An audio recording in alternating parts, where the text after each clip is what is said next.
이도행 치과의사 모녀 살해 사건. 자, 이 사건 들어보셨습니까? 안 들어봤죠?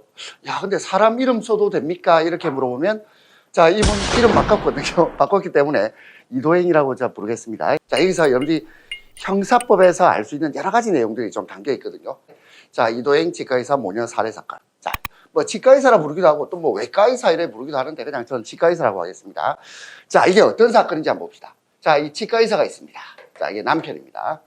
자, 그 다음에 이제 젊은 아내가 있습니다. 아내가 있고 사랑스러운 딸이 있어요. 자, 근데 남편하고 아내가 굉장히 사이가 안 좋아졌습니다. 왜냐하면, 자, 요거는 이제 확인된 건 아닌데, 이 아내한테 새로운 남자가 있다라는, 자, 그런 어떤 남편이 의심을 합니다. 우리 남녀 간에 다툴 때는 뭐 이런 거 아니겠습니까? 그죠? 자, 상대를 못 믿으니까 다투는 거거든요. 자, 그래서 남편하고 아내하고 실컷 다투었어요. 실컷 다투고, 그 남편은 출근합니다. 그리고 그날 저녁에 아내하고 딸이 시체로 발견됩니다. 자, 그리고 이 아파트에는 또 원인 모를 불이 납니다. 자, 그렇다면 여러분들이 경찰이에요. 자, 어떤 수사를 하겠습니까? 이제 수사 들어가야 되잖아.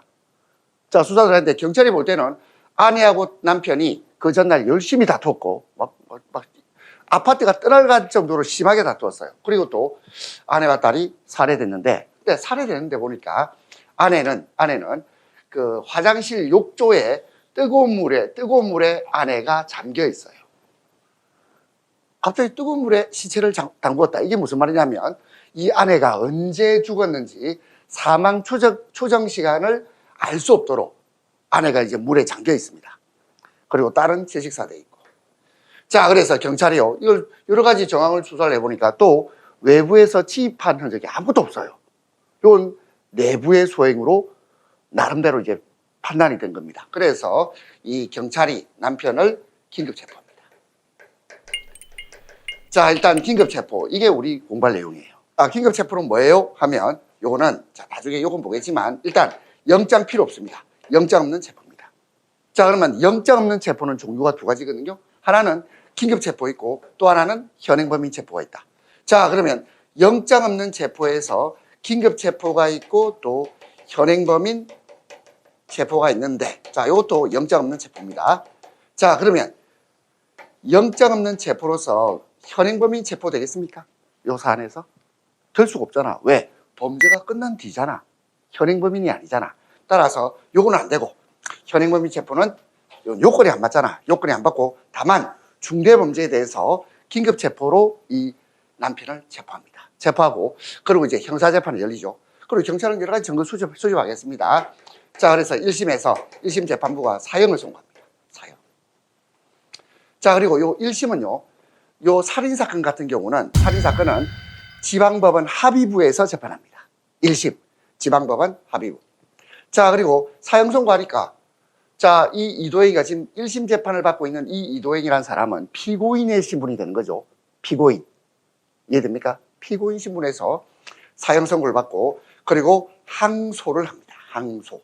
자, 1심에서 2심으로 갑니다. 자, 그럼 이제 또 여러분들이 봐야 될 것은 1심에서 2심으로 뭘 했다는 뜻이죠? 항소를 했어요. 항소. 항소를 하고 2심에서는요, 무죄 판결이 납니다. 무죄. 자, 그리고 3심에서, 자, 무죄니까 당연히 누가 상고했겠습니까? 검사겠지. 여기는 피고인이 항소했고 2심에서는 자, 검사가 상고를 합니다. 그래서 대법원 3심 재판이 열리거든요. 자, 그래서 이걸 상고라 그러거든.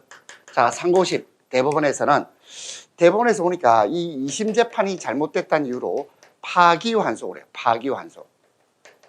자, 그럼 파기환송이란 말은 그럼 무슨 말이야? 유죄다 이 말이야. 유죄. 그래서 다시 재판이 2심으로 되돌아갑니다. 파기란 말은 깨뜨린다. 환송은 되돌려 보낸다. 자, 그리고 2심에서 그럼 다시 재판해야 되잖아. 다시 재판해야 되는데, 그러면 이 파기환송 판결에 대해서 2심은 반드시 따라야 할까요? 이거 한번 생각해 보세요. 대법원의 재판에 대해서 고등법원은 반드시 따라야 할까? 자, 여러분들은 부모님 말을 반드시 따릅니까? 존중하지만 반드시 따르는 건 아니잖아. 안 그래요? 모든 사람을 다 따르진 않잖아요. 자, 근데 어쨌든 2심에서는 이 파기환송돼서 다시 재판해서 또 무죄 판결을 내립니다. 무죄 판결. 자, 그럼 이제 대법원 다시 올라오겠죠. 그죠? 안 그래요? 그러면 이 대법원에서 또 어떤 판결을 내렸을까? 요걸 또 파기환송할 수 있습니다. 또 파기환송하면 어떻게 되면 또 이제 재판이 핑퐁 재판이 돼버립니다. 핑퐁. 핑퐁 알죠? 우리 탁구 재판 있잖아. 자, 그런데 3심에서는 결국 무죄 확정 판결을 냅니다. 요렇게 끝납니다. 요렇게 하는데 7년 8개월이 걸립니다. 7년 8개월. 자, 그러면 이 저 치과의사는 자기 아내와 딸이 누군가로부터 살해당했던 아니면 자기가 직접 죽였던 그건 알 수가 없어요. 알 수가 없는데 결론은 무죄 판결로 풀려나요. 자, 그럼 봅시다. 자, 저 이도영이라는 사람은 자, 어찌 보면 장래가 촉망받는 치과의사였는데 1심 사형, 2심 무죄, 3심 사형시켜 이 말이죠. 파기환송. 그리고 2심은 다시 무죄, 그리고 다시 3심에서 무죄 판결이 납니다. 그런데 이 무죄의 뜻이 뭘까요? 무죄. 무죄가 뭡니까? 증거가 없어서. 자, 그러면 이 이도행을 변호했던 변호사한테 나중에 이제 세월이 많이 흐른 뒤에 인터뷰가 있습니다. 인터뷰가. 그래서 기자가 물어봐요. 자, 변호사님, 과연 당신이 맡았던 이 이도행이라는 피고인, 자, 이 사람 진짜 무죄입니까? 그러니까 그때 변호사가 뭐랬냐면 잘 모르겠습니다. 모르겠답니다. 자, 무죄가 이런 뜻입니다. 범죄가 성립하지 않아도 무죄고 또 하나는 증거가 없어도 무죄예요.